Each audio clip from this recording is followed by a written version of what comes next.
Assalamualaikum warahmatullahi wabarakatuh. Selamat pagi anak-anak ibu semua di rumah. Bagaimana kabar kalian hari ini? Ibu berharap kabar kalian selalu sehat walafiat ya. Dan jangan lupa, walaupun kalian di rumah, kalian harus tetap menjaga protokol kesehatan ya. Alhamdulillah hari ini kita bisa bertemu kembali walaupun hanya melalui video virtual. Sebelum kita memulai pembelajaran hari ini, ada baiknya kita berdoa terlebih dahulu. Sebelum pembelajaran kita mulai, anak-anakku yang solih-solihah, mari kita berdoa. Semoga dengan berdoa kita diberi kelancaran dalam belajar dan dapat ridho dari Allah Subhanahu wa Ta'ala. Berdoa mulai. Bismillahirrahmanirrahim. Raditu billahi robba wa bil islami dina wa bi Muhammadin nabiyya wa rasula. Rabbi zidni ilma warzuqni fahma. Amin. Bismillahirrahmanirrahim. Allahumma inni as'aluka ilman nafi'an wa rizqan thayyiban wa amalan mutaqabbalan. Alhamdulillah kita telah menyelesaikan doa bersama sebelum belajar. Nah, hari ini kita akan memulai pembelajaran kita dengan tema 1, subtema 1, pembelajaran 3 dan pembelajaran 4. Jadi kenapa ibu memilih 2 pembelajaran? Karena kemarin kita sempat tertinggal karena libur tahun baru Islam ya.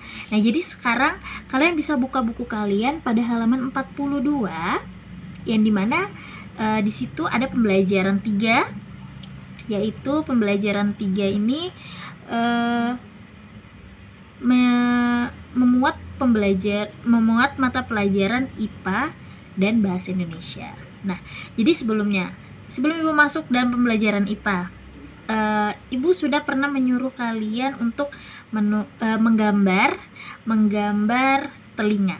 Nah, hari ini dalam pembelajaran IPA kita masih berkaitan dengan indera pendengaran, yaitu telinga. Nah, jadi kalian bisa lihat di situ.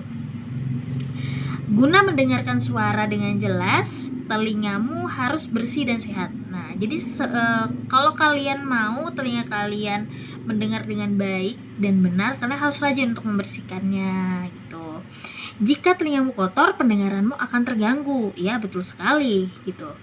Bagaimana cara merawat telinga agar tetap sehat? Nah, ada beberapa langkah yang tepat yang perlu dilakukan secara berkala untuk menjaga kesehatan telinga. Kalian bisa lihat di buku kalian. Yang pertama, bersihkan telinga dengan benar. Kenapa bersihkan telinga dengan benar? Karena biasanya ada orang yang membersihkan telinga itu hanya dengan menggunakan kelingking atau telunjuk gitu kan. Nah, anatomi telinga terdiri dari 3 bagian utama. Yang kalian gambar itu namanya anatomi telinga atau bagian-bagian telinga. Yang pertama ada bagian dalam, yang kedua ada bagian tengah, dan yang terakhir ada bagian luar. Nah, seluruh bagian ini memiliki fungsinya masing-masing agar kalian dapat mendengar dengan baik.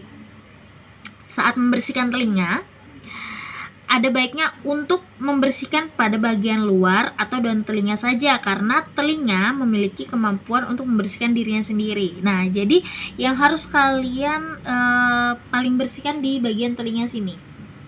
Ya, di bagian daun telinga, yaitu yang ini nih, daun telinga nih. Ibu pakai di sini. Nih daun telinganya, itu yang harus dibersihkan.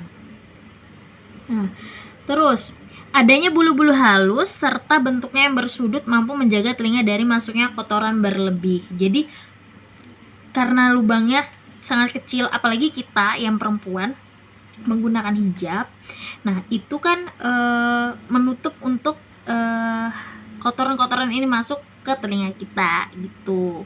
Terus di dalam ini masih ada bulu-bulu halusnya, masih ada bulu-bulu yang memang untuk menahan untuk menahan debu yang masuk gitu. Jadi ada bulu yang memang menangkap kotoran-kotoran atau debu-debu yang datang atau yang akan masuk ke telinga. Terus yang kedua, hindari cotton bud. Nah, kalian tahu cotton bud? Ibu punya contohnya ini, cotton bud. Nah, ini namanya cotton bud. Nih, hindari cotton bud. Oke.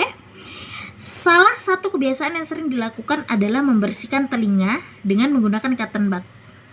Aktivitas ini sebenarnya kurang baik. Nah, jadi kalau kalian masih membersihkan telinga dengan menggunakan cotton bud, itu merupakan aktivitas yang kurang baik menurut penjelasan di buku.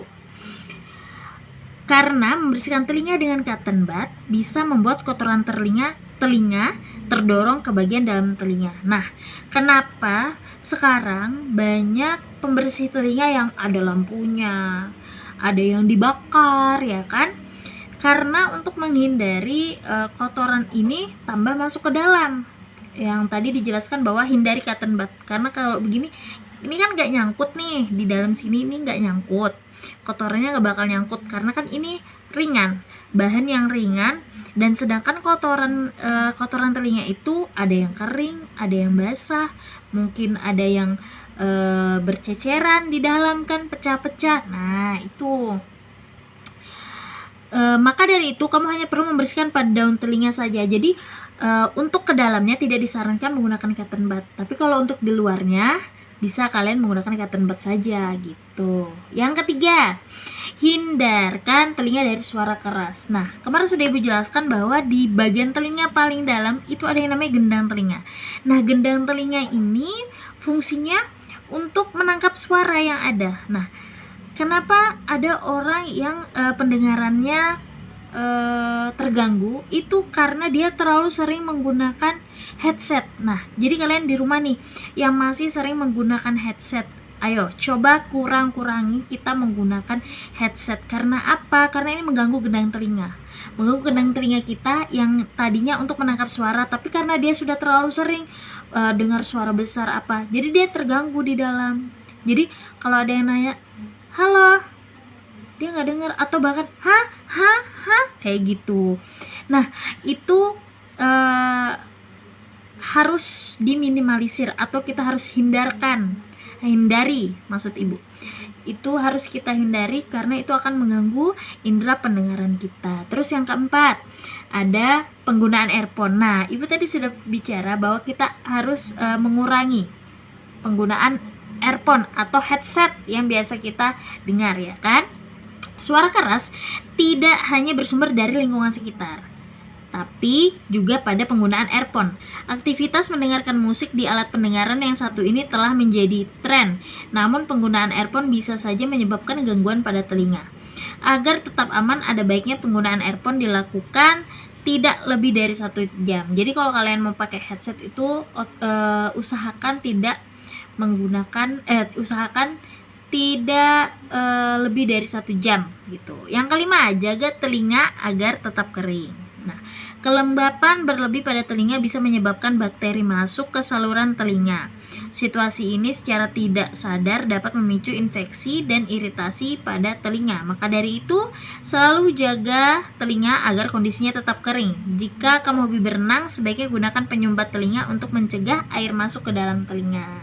Nah, biasanya kalau kalian di rumah atau kalian berenang, biasanya ada yang airnya masuk ke telinga, itu kan sangat mengganggu, biasa langsung berdengung. Nah, seperti itu usahakan jangan sampai seperti itu karena itu sangat mengganggu. Terus yang terakhir rutin periksa ke dokter. Nah, jadi untuk pemeriksaan ke dokter ini ya minimal sebulan sekali atau 3 bulan sekali agar kalian tahu kondisi telinga kalian. Nah, selain memeriksa kesehatan tubuh, kamu juga perlu memeriksa kesehatan telinga secara rutin. Semakin tua umur seseorang, semakin rentan ia terhadap gangguan pendengaran. Jika kamu memiliki keluhan pada pendengaran, segeralah berbicara pada dokter THT. Jadi untuk memeriksa pendengaran kita bisa datang ke dokter spesialis THT seperti itu. Pada pembelajaran 3 bukan hanya mata pelajaran IPA saja, tapi ada juga mata pelajaran bahasa Indonesia. Namun Ibu yakin dalam pembelajaran bahasa Indonesia ini kalian sudah paham karena dari tugas-tugasnya yang terdahulu alhamdulillah sudah banyak yang paham dan banyak yang mengerti.